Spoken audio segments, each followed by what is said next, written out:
Hello everyone. Pandit Deendayal Upadhyay memorial health science and Ayush university of Chhattisgarh का MBBS का enrolment form आप कैसे अप्लाई करेंगे ऑनलाइन और कैसे पे करेंगे अपना फ़ी, तो हम बताएंगे इस वीडियो में। तो इस वीडियो को एंड तक ज़रूर देखें।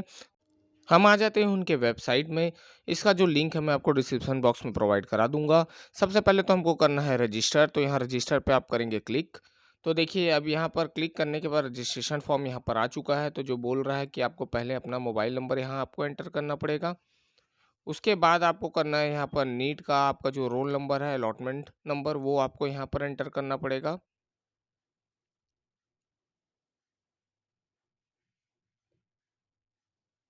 अब यहाँ पर ग्रेजुएशन फ्रॉम आयुष यूनिवर्सिटी है तो यस करेंगे, नहीं तो नो करेंगे। अगर migration certificate from Ayush university से है तो यस करेंगे, नहीं तो नो करेंगे। अब यहाँ पर करेंगे गेट ओटीपी। जो आपने यहाँ पर मोबाइल नंबर दिया उसी पर आपको जाएगा ओटीपी। तो यहाँ पर देखिए ओटीपी सेंड हो चुका है। मान लीजिए ओटीपी अगर लेट आता है तो आप रिसेंड भी यहाँ पर कर सकते हैं। तो चलिए यहाँ पर सबमिट करने के बाद आगे बढ़ते हैं। देखिए आगे बढ़ने के बाद अब यहाँ पर कुछ डिटेल्स आपके यहाँ ऑटोमेटिक यहाँ पर फिल हो चुके हैं। उसके बाद यहाँ पर स्पेशल कैटेगरी है, वो आप देख लेंगे, यहाँ पर है तो, नहीं तो छोड़ देंगे। उसके बाद यहाँ पर करना है आपको पासवर्ड क्रिएट। तो याद रखें मिनिमम 6 कैरेक्टर यहाँ पर बोल रहा है, तो याद रखें small capital special character numerical जरूर रखें पासवर्ड पे, तब यहाँ पर वो सही से सेव हो पाएगा। नहीं तो आप कंफर्म पासवर्ड में भी आप सेम यहाँ पर एंटर करेंगे। यहाँ पर फिर आप करेंगे कंफर्म पासवर्ड, जो आपने ऊपर में फिल किया है वही पासवर्ड यहाँ पर भी आप एंटर करेंगे ताकि वो कंफर्म हो सके। उसके बाद यहाँ पर बोल रहा है कि आपको डीओबी डालना है, अपना जन्म तारीख। तो यहाँ पर आप अपना डीओबी यहाँ पर एंटर करेंगे। पहले डेट है, फिर मंथ है, फिर ईयर है। उसके बाद देखिए यहाँ पर ईमेल आईडी भी बोल रहा है। तो याद रखें जो रेड मार्क है वो आपके लिए कंपलसरी है, तो उसको आप फिल ज़रूर करें। देखिए तो यहाँ पर मैं ईयर चूज़ कर लेता हूँ। अब उसके बाद यहाँ पर आप अपना ईमेल आईडी एंटर करेंगे। याद रखें अपना जो भी डिटेल यहाँ फिल करेंगे वो क्रॉस चेक ज़रूर करें और सही सही आप यहाँ पर फिल करें, क्योंकि पेमेंट करने के बाद आपको ऑप्शन नहीं मिलेगा करेक्शन करने का। तो यहाँ पर देख कर ही अपना फॉर्म भरें। तो चलिए फिल होने के बाद यहाँ पर आ जाते हैं अदर पर्सनल डिटेल। ये कंपलसरी नहीं है, फिर भी अगर आप डालना चाहें तो ऑक्यूपेशन ऑफ फादर्स का डाल सकते हैं, गार्जियन नेम भी डाल सकते हैं। और उसके बाद यहाँ पर आप यहाँ पर देख सकते हैं एड्रेस भी पूछ रहा है, तो एड्रेस भी आप फिल कर सकते हैं। अगर आपको लगता है कि आपको भरना है तो ही भरें, नहीं तो ये कंपलसरी नहीं है। तो चलिए फ़िलहाल मैं अभी इसको एंटर कर लेता हूँ।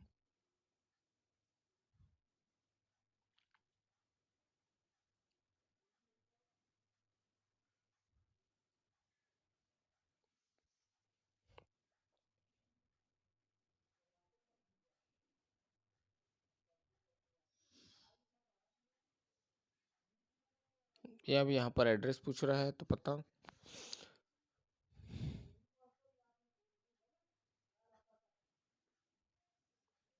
याद रखें कंपलसरी है तो भरें, नहीं तो ना भरें। और ये यहाँ पर ये पूछ रहा है कि ऑक्यूपेशन एड्रेस मतलब कहाँ पर काम करते हो वहाँ का एड्रेस यहाँ पर, या फिर आप कहीं बिजनेस करते हैं तो वहाँ का एड्रेस यहाँ पर पूछ रहा है। अगर आपको लगता है कि आपको फिल करना है तो फिल कर सकते हैं, नहीं तो आगे बढ़ सकते हैं। देखिए तो यहाँ पर अब एड्रेस पूछ रहा है, आपका पोस्टल एड्रेस डिटेल पूछ रहा है। तो यहाँ पर आप अपने आधार के हिसाब से आप एड्रेस डाल सकते हैं। पोस्टल एड्रेस में आप देख सकते हैं। परमानेंट एड्रेस में अगर आपको लगता है कि आप वहाँ नहीं रहते हैं, चेंज हो चुका, तो वो अलग आप फिल कर सकते हैं। नहीं तो अगर दोनों सेम है तो उसके बाद आप यहाँ पर same as a present address भी कर सकते हैं।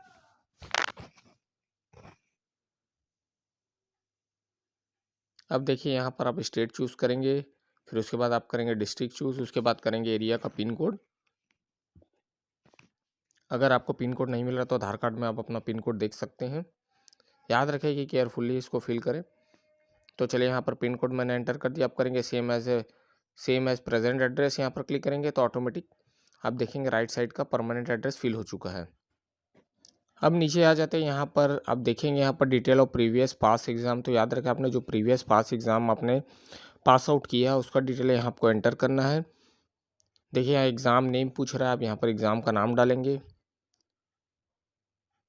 तो चलिए यहाँ पर मैं एग्ज़ाम का नाम डाले, तो प्रीवियस एग्ज़ाम जैसे आपने ट्वेल्थ पास किया है या फिर आपने ग्रेजुएशन वगैरह भी कर लिया है तो उसको यहाँ पर प्रीवियस एग्ज़ाम के हिसाब से आप पास एग्ज़ाम प्रीवियसली एग्ज़ाम पास किए हैं उसके हिसाब से आप यहाँ पर फिल करेंगे। उसके बाद उसका करेंगे आप रोल नंबर एंटर करेंगे। उसके बाद बोर्ड कौन-सा था वो यहाँ पर करेंगे। उसके बाद आपको लेना है सब्जेक्ट ऑफ एग्ज़ामिनेशन। उसके बाद पासिंग ईयर आपको यहाँ देखने मिल रहा है और स्कूल कॉलेज नेम यहाँ पर आपको देखने मिल रहा है। तो वैसे ही 1 बाय 1 आप इसको फिल करेंगे। देखिए यहाँ पर एंटर करने के बाद आप यहाँ पर ईयर हम ले लेते हैं। उसके बाद स्कूल कॉलेज नेम यहाँ पर आप एंटर करेंगे। याद रखिए ईयर आपको नहीं मिल रहा है, समझ में नहीं आ रहा तो मार्कशीट में आप इसको आसानी से आपको मिल जाएगा। तो चलिए यहाँ पर मैं स्कूल कॉलेज नेम यहाँ पर एंटर कर लेता हूँ। ये भी आपको रिजल्ट में देखने मिल जाएगा, स्कूल नेम या कॉलेज नेम।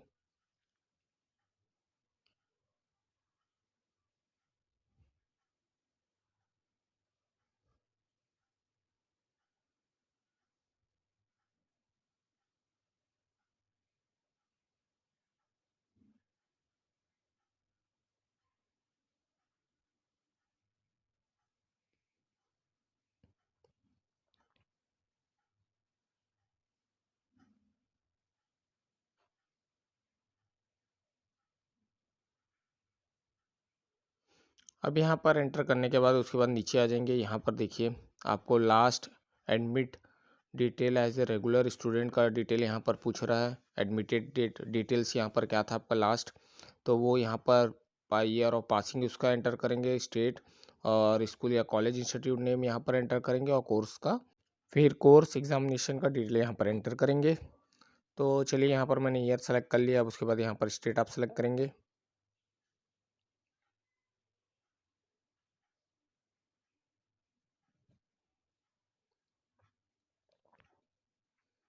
उसके बाद यहाँ पर स्कूल कॉलेज इंस्टीट्यूशन नेम यहाँ पर आप एंटर करेंगे।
अब यहाँ पर कोर्स एग्जामिनेशन का डिटेल्स यहाँ पर एंटर करेंगे।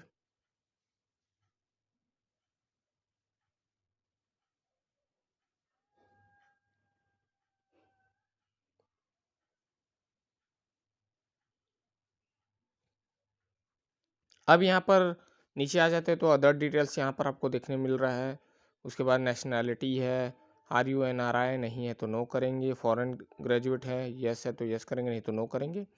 उसके बाद आपका ब्लड ग्रुप है, वो कंपलसरी नहीं है, अगर एंटर करना चाहेंगे ब्लड ग्रुप तो कर सकते हैं। उसके बाद मदर टंग क्या है, भाषा, तो उसको आपको यहाँ पर डिटेल डालना है, यहाँ पर देख सकते हैं। अब यहाँ पर डेट ऑफ कमिंग इंडिया, भारत आने का तिथि नहीं है तो छोड़ देंगे। और डोमिसाइल यहाँ पर छत्तीसगढ़ का तो यस करेंगे। और यहाँ पर पूछ रहा है आप छत्तीसगढ़ में कब तक मतलब कितने साल से यहाँ पर हैं, तो वो यहाँ पर आप कैलकुलेट करके ईयर का डेट डालें, मतलब डेट नहीं मतलब नंबर आप यहाँ एंटर करेंगे कि आप कितने साल से यहाँ रह रहे हैं, तो आप एक बार कैलकुलेट कर लें। चलिए तो अब उसके बाद यहाँ पर आपको कैप्चा डालना है। तो सबसे पहले आपको करना है यहाँ पर फ़ोटो एंड सिग्नेचर अपलोड। तो देखिए यहाँ फॉर्मेट आपको देखने मिल रहा है। अगर नहीं है तो आप डाउनलोड फॉर्मेट भी ऊपर से कर सकते हैं और याद रखिए 50 केबी का होना चाहिए, उससे ज़्यादा नहीं होना चाहिए और जेपीजी मोड का होना चाहिए। तो उसको स्कैन कर सकते हैं, नहीं बने तो आप कोई भी चॉइस सेंटर में जाकर उसको स्कैन कराकर अपलोड कर सकते हैं। तो 50 केबी के अंदर होना चाहिए। तो चलिए यहाँ पर मैं अपलोड कर लेता हूँ। तो यहाँ आप जाएंगे चूज़ फाइल पे और सेलेक्ट करेंगे अपना जेपीजी इमेज। यहाँ पर याद रखें अगर फॉर्मेट नहीं मिलता है तो यहाँ पर डाउनलोड फॉर्मेट दिया हुआ है। तो चलिए यहाँ पर मैं अपलोड कर लेता हूँ। देखिए अपलोड करने के बाद यहाँ पर आपको फ़ोटो शो कर रहा है। उसके बाद यहाँ पर आप डालेंगे कैप्चा कोड और करेंगे साइन अप। यहाँ पर देखिए साइन अप और कैंसिल का ऑप्शन दे रहा है, तो हमको करना है साइन अप। तो हम साइन अप पर क्लिक करेंगे और यहाँ पर प्रोसीड में ओके करेंगे। देखिए तो यहाँ रिकॉर्ड सेव सक्सेसफुली बोल रहा है। अब यहाँ पर हम आ चुके हैं उनके लॉगिन मोड में। तो देखिए यहाँ पर लॉगिन में आपको मोबाइल नंबर डालना है। तो याद रखें वही पासवर्ड आपको एंटर करना है जो आपने शुरू में पासवर्ड कंफर्म किया था। तो यहाँ पर आप उसको एंटर करेंगे। उसके बाद आप सिंपली सिक्योरिटी कोड यहाँ पर नीचे पर शो कर रहा है। अगर आपको समझ में नहीं आता है तो आप उसको रिफ्रेश भी कर सकते हैं। तो यहाँ हम सिक्योरिटी कोड एंटर करने के बाद सबमिट कर लेते हैं। देखिए तो सबमिट करने के बाद यहाँ पर इनरोलमेंट एंड अप्लाई दिखा रहा है। देख सकते हैं आप यहाँ पर नीचे एडिटिंग रजिस्ट्रेशन अपलोड डॉक्यूमेंट वगैरह भी यहाँ पर शो कर रहा है। यहाँ पर जैसे ही आप अप्लाई में एंटर करेंगे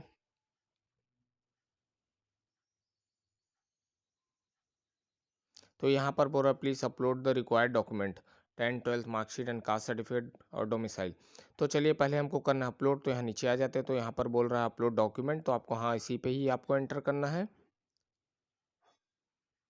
देखिए अब यहाँ पर रिक्वायरमेंट है, यहाँ पर आपका जो आ गया है अपलोड क्या क्या करना है। तो यहाँ पर मैं एक चीज़ बता दूँ, रिक्वायर्ड टाइप आप देख लेंगे यहाँ पर जिस पर आपको रिक्वायर्ड दिखा रहा है वो आपको कंपलसरी अपलोड करना। जो नॉट रिक्वायर्ड है आप उसको नहीं भी करेंगे तो भी चलेगा। और ऑप्शनल है, ऑप्शनल में आप कर भी सकते हैं अगर चाहे तो, नहीं तो छोड़ भी सकते हैं। तो बट यहाँ पर जो रिक्वायरमेंट यहाँ पर जो बोल रहा है आप उसको कंपलसरी आपको यहाँ पर डॉक्यूमेंट अपलोड करना है। जो डॉक्यूमेंट के डिटेल हैं मैक्सिमम 200 केबी से ज़्यादा नहीं होना चाहिए, 200 केबी के अंदर होना चाहिए। और फॉर्मेट यहाँ पर आपको पीडीएफ भी देखने मिल रहा है और जेपीजी भी फॉर्मेट में है और यहाँ पर पीएनजी फाइल भी है। तो आप उसी हिसाब से अपलोड करेंगे और जो रिक्वायरमेंट डॉक्यूमेंट है उसी को आपको कंपलसरी अपलोड करना है। तो आप इसको स्कैन कर सकते हैं। आपको स्कैन करते नहीं बनता है तो कहीं से भी आप चॉइस सेंटर जाकर 200 केबी के अंदर आप अपना स्कैन मोड बना के यहाँ पर अपलोड कर सकते हैं। तो सिंपली आपको अपलोड करने के लिए आपको चूज़ फाइल कर कर यहाँ पर अपलोड पे आपको क्लिक करना है वन बाय वन। उसके बाद यहाँ पर व्यू डॉक्यूमेंट में आप जाकर उसको देख भी सकते हैं। तो फिलहाल तो जो रिक्वायर्ड डॉक्यूमेंट है मैं उसको वन बाय वन अपलोड कर लेता हूँ। जो नॉट रिक्वायर्ड है आप उसको छोड़ सकते हैं। जो ऑप्शनल है चाहे तो अपलोड कर सकते हैं, नहीं तो नहीं करेंगे। तो जो रिक्वायर्ड मोड है हम उसको पहले अपलोड कर लेते हैं वन बाय वन। तो चलिए मैं बताता हूँ आप कैसे अपलोड करेंगे। तो देखिए यहाँ पर 10th का पीडीएफ आ चुका है। सिंपली आपको यहाँ पर अपलोड करना है और देखिए फाइल अपलोड सक्सेसफुली यहाँ पर आपको शो करेगा। देखिए तो जो व्यू का मोड है वो रेड हो चुका है। तो वैसे ही वन बाय वन आप जो आपका डॉक्यूमेंट है केयरफुली आप यहाँ पर अपलोड करेंगे। याद करें मिस्टेक ना करें अपलोड करने के टाइम में। ध्यान से आप वन बाय वन इसको अपलोड करते जाएं। अगर आपको लगता है कोई डाउट है या मिस्टेक है तो आप अपलोड करने के बाद एक एक फाइल को व्यू डॉक्यूमेंट में ओपन कर कर देख सकते हैं। तो चलिए मैं वन बाय वन इसको अपलोड कर लेता हूँ। ऐसे ही आप अपलोड करेंगे। यहाँ पर फाइल अपलोड सक्सेसफुली ऐसे ही आपको शो करेगा जब भी आप अपना पीडीएफ अपलोड करेंगे।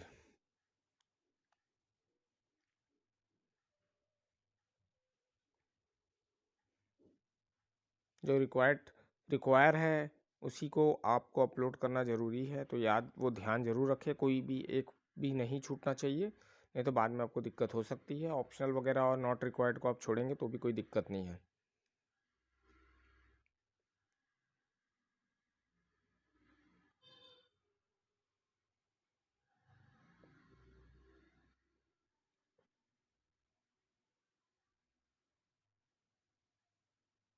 देखिए तो यहाँ पर अलॉटमेंट लेटर और एडमिशन लेटर बोल रहा है। अगर एडमिशन लेटर नहीं है तो कॉलेज से आप बनवा सकते हैं। यहाँ पर फ्रॉम कॉलेज ही से ही आपको मिलेगा। अलॉटमेंट लेटर तो आपको मिल गया होगा तो उसको आप यहाँ पर अपलोड कर सकते हैं।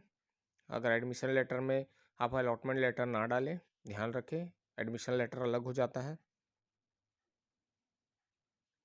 देखिए वो दोनों रिक्वायर है तो उसको आपको अपलोड करना कंपलसरी है, तो ये ध्यान रखेंगे।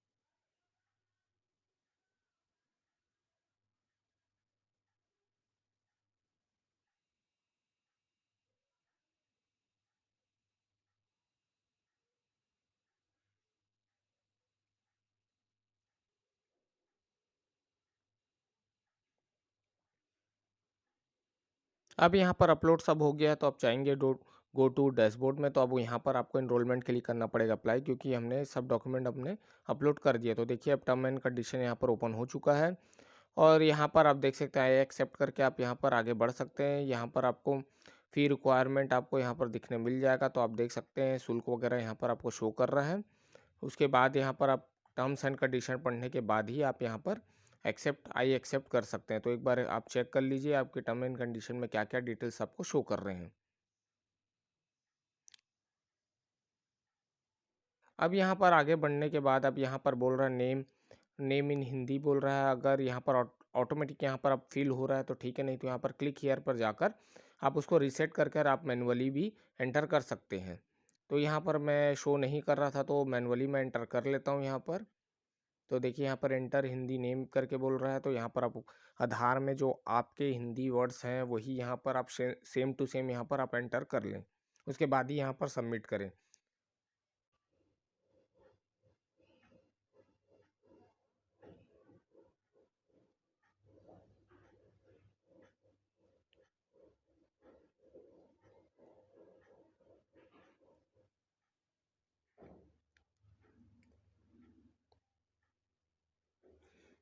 अब यहाँ पर एंटर करने के बाद आप करेंगे सबमिट। अब सबमिट होने के बाद देखिए यहाँ पर आपको शो करने लगा आपका हिंदी वर्ड यहाँ पर नाम का, तो आप आ जाएंगे थोड़ा सा नीचे। अब यहाँ पर नीचे आने के बाद यहाँ पर बोल रहा है एडमिशन डेट और is there gap between the previous exam and current exam. अगर गैप है तो टिक करेंगे और अपना सर्टिफिकेट अपलोड करेंगे, उसका डिटेल यहाँ आपको एंटर करना पड़ेगा। अगर नहीं है तो आप एडमिशन डेट डालकर आगे बढ़ सकते हैं। और यहाँ पर ग्रेजुएशन फ्रॉम आयुष है तो यहाँ पर आप चेक बॉक्स करेंगे। माइग्रेशन सर्टिफिकेट है तो चेक बॉक्स में क्लिक करेंगे। अगर नहीं है तो आप आगे बढ़ सकते हैं। उसके बाद आप करेंगे यहाँ आई एग्रीड। एक बार अपना फॉर्म ज़रूर एक बार क्रॉस चेक ज़रूर चेक कर लें, कुछ मिस्टेक वगैरह तो नहीं है। उसके बाद यहाँ पर फ़ी आपको ऊपर में देखने मिल रहा है, यहाँ पर डिटेल के साथ कि कितना कितना फ़ीस यहाँ पर लिया जा रहा है, तो आप देख सकते हैं। उसके बाद आप करेंगे कैप्चा कोड और सबमिट और करेंगे ओके पे क्लिक। अब यहाँ पर आपको पेमेंट मोड आपको देखने मिल जाएगा। यहाँ पर है डेबिट कार्ड है, क्रेडिट कार्ड है, नेट बैंकिंग और यूपीआई। आप यूपीआई से भी यहाँ पे कर सकते हैं, तो चलिए मैं यूपीआई से पे करूँगा। यहाँ पर आप यूपीआई आईडी डालेंगे, जैसे @IBL, ओके, एसबीआई, ये सब आप एंटर कर सकते हैं। नहीं पता तो आप भी कोई भी पेमेंट एप्लीकेशन में जाकर या ऐप पर जाकर आप अपना यूपीआई आईडी वहाँ पर देखकर यहाँ पर एंटर करेंगे। उसके बाद देखिए यहाँ पर एंटर करने के बाद टाइमर चालू हो चुका है और आपके फ़ोन में जो भी आपके ऐप में आपने पेमेंट मोड का जो यूपीआई डाला होगा आपके ऐप में वो ओपन हो जाएगा, वहाँ से आप कोड डालकर उसको पे करेंगे। तो चलिए मैं यहाँ पर पेमेंट कर लेता हूँ। याद रखें रिफ़्रेश ना करें, रीलोड ना करें। अगर पे कर रहे हैं तो प्लीज़ वेट करें थोड़ी देर प्रोसेस होने के लिए, क्योंकि कभी-कभी लेट हो जाता है। देखिए यहाँ पर स्टेटस फेल बता रहा है, बट यहाँ पर नीचे बोल रहा है application has been submitted successfully. तो ये चीज़ को आप मोबाइल पर क्लिक कर ज़रूर रखें। ट्रांजैक्शन आईडी बाई चांस अगर नहीं हुआ है तो आप ट्रांजैक्शन आईडी से क्लियर करवा सकते हैं। फिलहाल तो यहाँ पर सबमिटेड सक्सेसफुली बोल रहा है, तो इसको चेक करने के लिए आपको फिर से लॉगिन पर जाना पड़ेगा। तो यहाँ पर केयरफुली इसको आप चेक कर लें और एक फ़ोन पर क्लिक कर कर ज़रूर रखें, ताकि बाद में आपको काम आ सके। और इसको अगर मान लीजिए आपका स्टेटस पेंडिंग में जाता है तो कुछ टाइम तक आप वेट कर सकते हैं उसको चेक करने के लिए। और कैसे चेक करना है चलिए मैं बताऊंगा इस वीडियो में।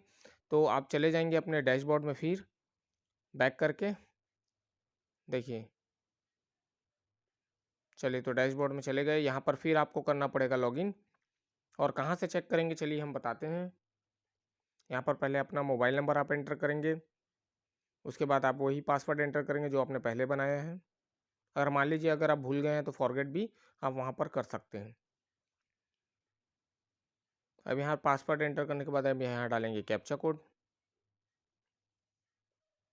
और करेंगे सबमिट।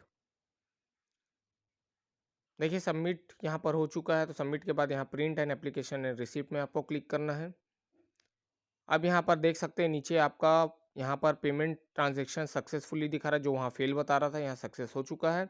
तो यहाँ पर आप फॉर्म रिसिप्ट और इनरोलमेंट रिसिप्ट भी आप निकाल सकते हैं, मगर अभी इनरोलमेंट रिसिप्ट आपको मिलेगा नहीं क्योंकि अभी अलॉट नहीं हुआ होगा। तो आप फॉर्म और रिसिप्ट आप यहाँ पर उसको निकाल सकते हैं, आप प्रिंट कर सकते हैं या सेव कर सकते हैं। तो याद रखें अगर आपका पेमेंट फेल्ड बताता है तो उसको ज़रूर एक कॉपी उसका ज़रूर रखें और एक बार लॉगिन कर कर ऐसे ही जाकर आप ट्रांज़ैक्शन स्टेटस में जाकर आप चेक कर सकते हैं। अगर आपके पास ट्रांज़ैक्शन आईडी है तो आप बिल्कुल उसका टेंशन ना लीजिए, बाद में आप इसको क्लियर करवा सकते हैं। और ऑनलाइन पेमेंट करने के टाइम में आप रीलोड वगैरह यहाँ पर ना करें, क्योंकि ये थोड़ा समय लेता है मगर पे हो जाता है। अगर आप डेबिट कार्ड से करना चाहेंगे तो वहाँ पर ऑप्शन दिया हुआ है।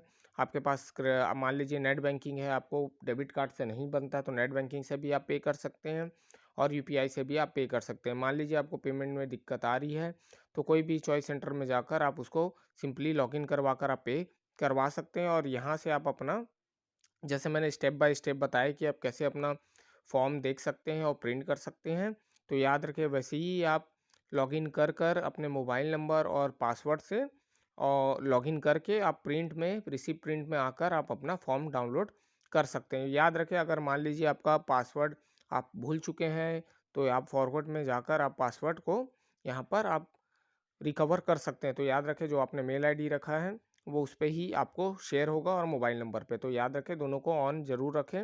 और ऐसे ही आप अपना ऑनलाइन पेमेंट करेंगे और ऐसे ही आप अपना फॉर्म फिल करेंगे। और ये एक चीज़ और बता दूं यहाँ पर कि आप जो डॉक्यूमेंट अपलोड करेंगे तो रिक्वायर्ड डॉक्यूमेंट ज़रूर ध्यान से देखें कि वो अपलोडेड है कि नहीं। एक बार ज़रूर ध्यान दें, नॉट रिक्वायर्ड चल जाएगा, ऑप्शनल भी चल जाएगा, मैं रिक्वायर्ड डॉक्यूमेंट जो वहाँ पर मांग रहा है उसको आपको फिल करना कंपलसरी है, तो उसको अपलोड ज़रूर करें। और उसका जो रेशियो रहेगा वो आपको 200 केबी से ज़्यादा नहीं होना चाहिए। और पीडीएफ और जेपीजी दोनों आप बना सकते हैं। और रजिस्ट्रेशन के टाइम में याद रखें जब आप अपना डिटेल्स फिल करेंगे तो उसको एक बार क्रॉस चेक ज़रूर कर लें, क्योंकि वहाँ पर एक बार फिल करने के बाद रजिस्टर करने के बाद आपको दोबारा मौका नहीं मिलेगा उसको करेक्शन करने का, क्योंकि वो रजिस्टर्ड हो जाएगा। और याद रखें वहाँ पर फ़ोटो का जो फॉर्मेट है आप उसको डाउनलोड कर कर आप वैसे ही आप फ़ोटो के नीचे आप साइन अपना करेंगे और उसको अपलोड करेंगे। तो ऐसे ही आप अपना ऑनलाइन एप्लीकेशन फॉर्म फिल करेंगे इनरोलमेंट का। तो चलिए, तो मिलता हूँ नेक्स्ट वीडियो के साथ। Thank you.